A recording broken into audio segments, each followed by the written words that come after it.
Hello, it's Dr. C again with another memory. This memory is entitled The Man in the Attic.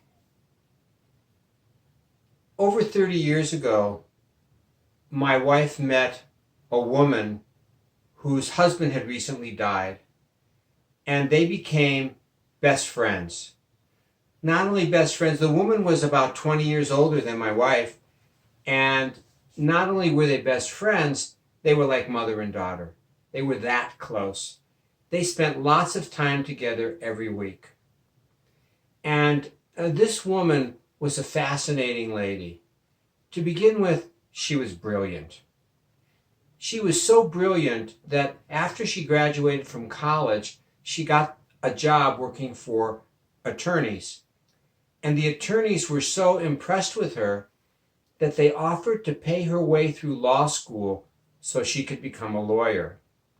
She went home and told her parents about the offer, and they said, "No, we don't want you to be a lawyer. We want you to be a mother. You need to get married and have children." And so she did what they told her to do. And instead of going to law school, she got married. And she married, interestingly enough, a traveling salesman, which is not necessarily the best choice for a lot of people, but she married this traveling salesman and never achieved her potential. Anyway, when Mary met her, Mary was quite impressed with how smart she was. She read the New York Times cover to cover every single day. And she could tell you how the stock market was going. She understood the stock market, and she could tell you what was going on with various stocks. And this level of intelligence maintained itself until the day she died. Additionally, this woman had a problem with diabetes, and she would occasionally get hypoglycemic. My wife, Mary, had her own phone number on speed dial, and whenever the woman felt that there was something wrong, she would push the speed dial and Mary would be over to help her, or Mary and I would be over to help her on occasion. Mary was there for her, and she was also there for Mary. They had lunch at least once a week together. They enjoyed spending time together. It was a great relationship. As the woman got older, she began to develop an interesting problem. She had one delusion. No more, no other mental problems, just one delusion. And the delusion consisted of the fact that there was a man who lived in her attic and would play tricks on her, would move things around so she wouldn't know where they were. For example, the television remote, of course.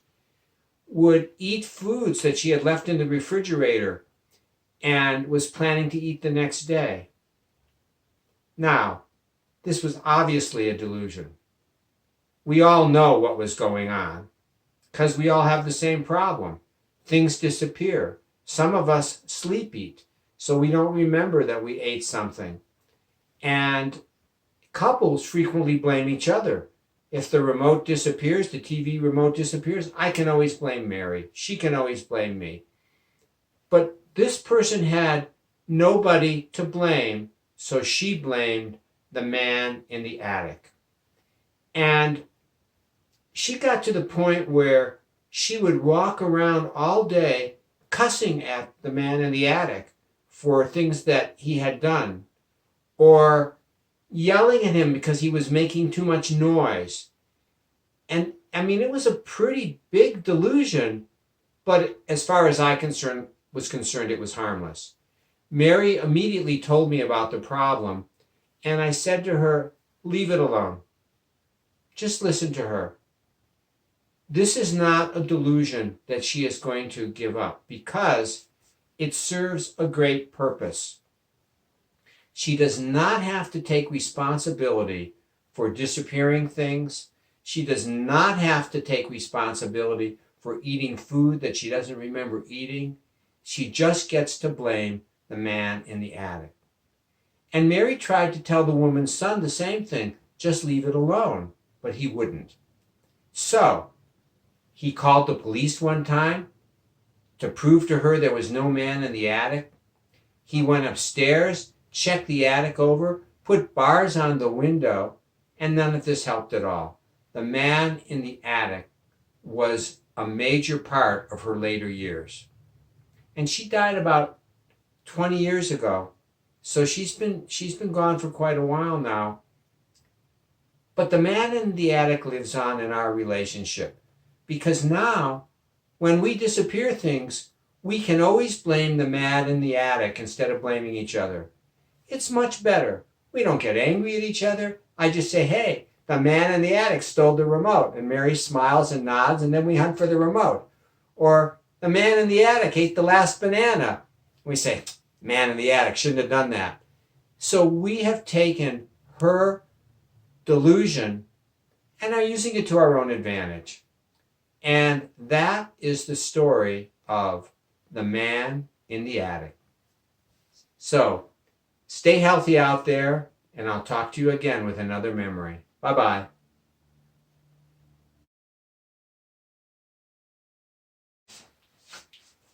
Hi, it's Dr. C again with the One More Thing segment. I want to talk a little bit about delusions. In my previous talk, when I mentioned that this was not a serious problem, what I was really saying was that it was not a serious problem for our friend. You see, our friend's mental functioning was excellent, except for this delusion.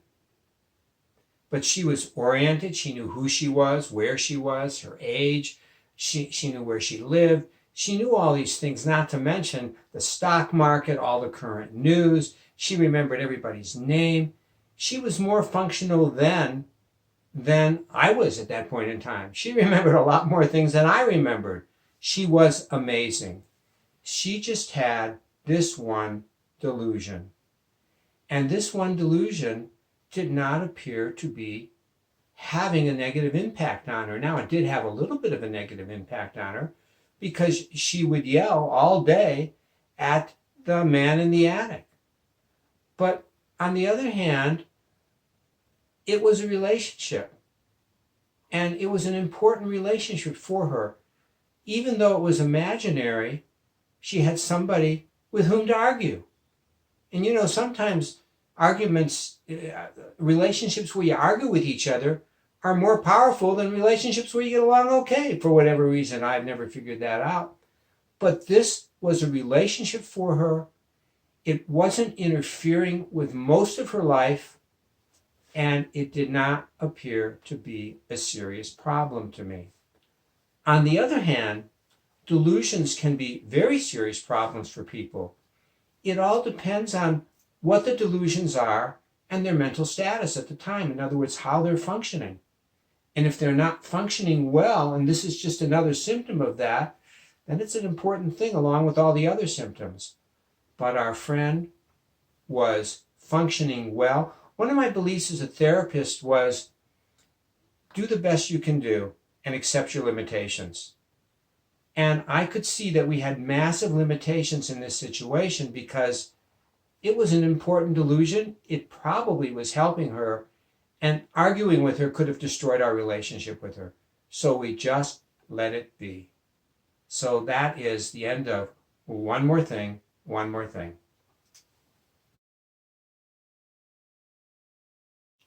Hi, it's Dr. Karen with the One More Thing Again episode. This time we are going to talk about the story of Jerry and his dog, which is a short story that comes out of a play by Edward Albee entitled The Zoo Story.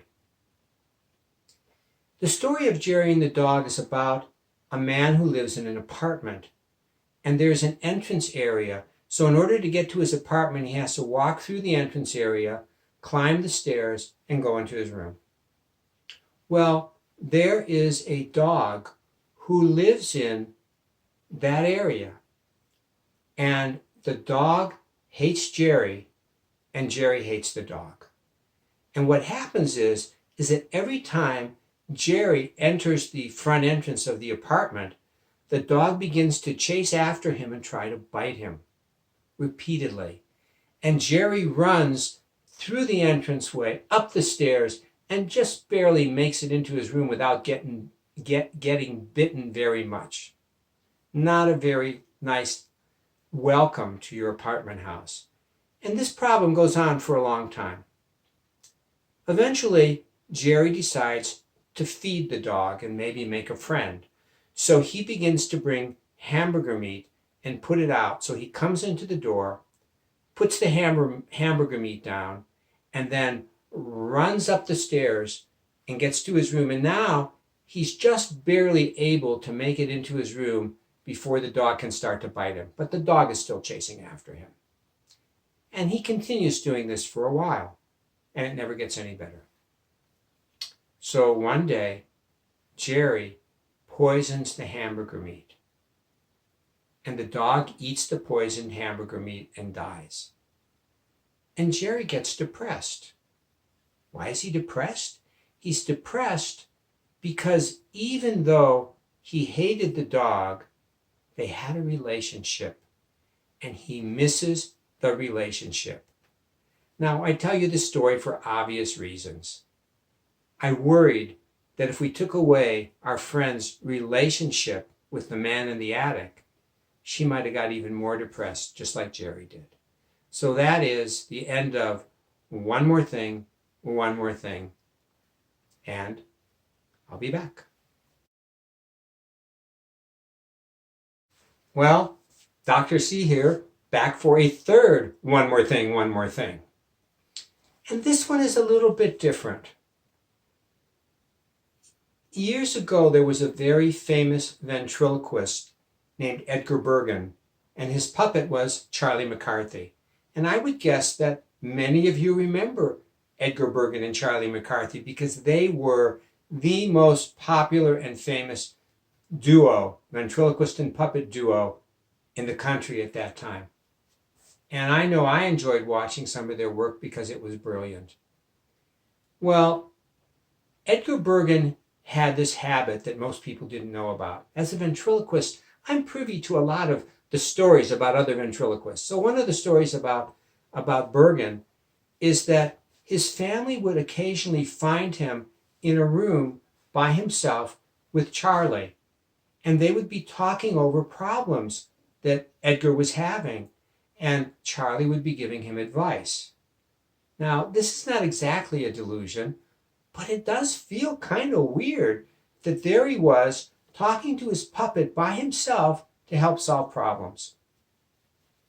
And it wasn't a dangerous problem, it was helping him. Now, how could it help him? He's talking to himself. I have to tell you, when I work with my puppet Elwood, sometimes he says things that I don't expect. Even though I'm saying them, they just come out, and they're his thoughts because I'm thinking as him.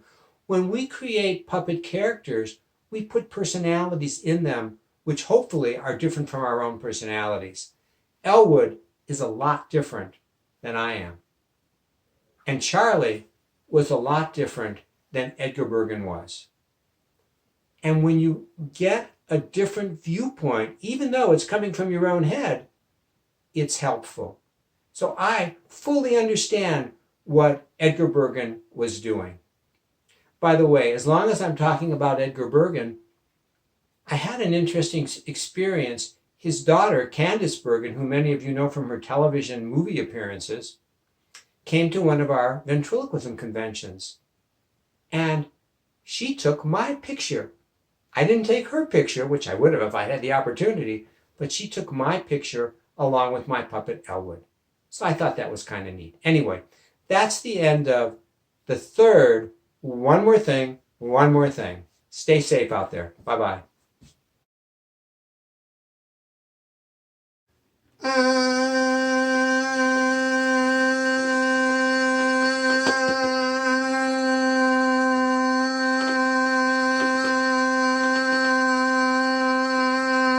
My name's Elwood. I'm Dr. C. I need the real flesh, that's me. Psychologist. And the who are here because we care for you. Very good, Elwood. Thank you, Dr. C. What are we going to talk about today? Today we're going to talk about the man in the attic. You have a man living in your attic too? I don't even have an attic. Well, so why are we going to talk? I heard that story. You talked about it about your friend. That's right. And she had a man living in her attic, and he talked to her, and she yelled at him. Well, she didn't really have a man living in her attic. She had a delusion. She had a delusion living in her attic. What country is that? That's not a country. Delusion means something that isn't true, that she believed. She had something that wasn't true living in her attic. Kind of like a fairy or a genie. No, not like a fairy or a genie. It was just all in her imagination. She believed there was a man living in the attic, and she would hear him making noises and talking to her, and she would yell back at him. Wow, that's really, really, really strange. We call that a hallucination. So she had bad breath too. No, she didn't have bad breath. That's halitosis. Close enough, Dr. C. Close enough. I got another question. Was she crazy? No, she wasn't crazy. She was really pretty sane. She was very smart and could talk about anything and was logical. She just had this one problem. Yeah, she thought there was a guy living in her attic and she yelled at him all the time. Well, a lot of people thought it was a big problem, but I really didn't. Wow, you didn't think it was a big problem? Why's that, Dr. C? I didn't think it was a big problem because it was helping her. And besides that one little problem, she was doing really well. Oh, okay. How was it helping her? Well, sometimes in the night, she would get up in her sleep and eat food out of the refrigerator. Oh, that's weird. Well, a lot of people do that. They call it sleep eating. I don't do that. Well, it's true you don't do that. That's because you're in your suitcase. That's not very nice, Dr. C. Okay, I'm sorry about that. Otherwise, I'd be up there sleep eating with everybody else. No, you would. Yeah, I would. Anyway, so she would go and eat stuff, and then when it was gone the next day, she would blame the man in the attic. Because she didn't remember. That's right, she didn't remember. And sometimes she would misplace the remote for the television, and she would blame the man in the attic. I hear you talking about the man in the attic too. That's right, we do sometimes blame the man in the attic. But it wasn't really a bad problem because it wasn't hurting anybody. It made her feel better, and she didn't have to blame herself for the things that were missing or the food that was missing or misplaced. Wow, so you thought it was just okay? Yes, I did. Now, I tried to convince her son that it was okay and just leave it alone, but he wouldn't listen to me. No, because he thought she was crazy. He might have thought she was crazy, but she was not crazy. She just had this one delusion. She just had one delusion. That's right, she just had one delusion. And I felt it was best just to leave it alone because besides that one delusion, she was doing really well. So you just left it alone. Do you have anything to say before we stop? Yes, I do. I got my one last word. Okay, go for it, Elwood. The Man in the Attic by Elwood Splinter. Mary's friend thought that in her attic lived a weird man who would eat food and hide stuff as part of his plan. She was angry at him all day and all night, and hearing her scream was really a fright. Dr. C says she wasn't crazy, but just was okay. But her son didn't see it that very same way. He thought that she had a problem and had to be cured, but Dr. C said that fixing it would just be absurd.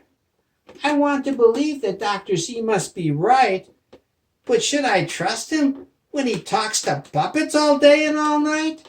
The end. Bye-bye. Adios. See you guys later. Don't talk to the man in the attic. Bye-bye.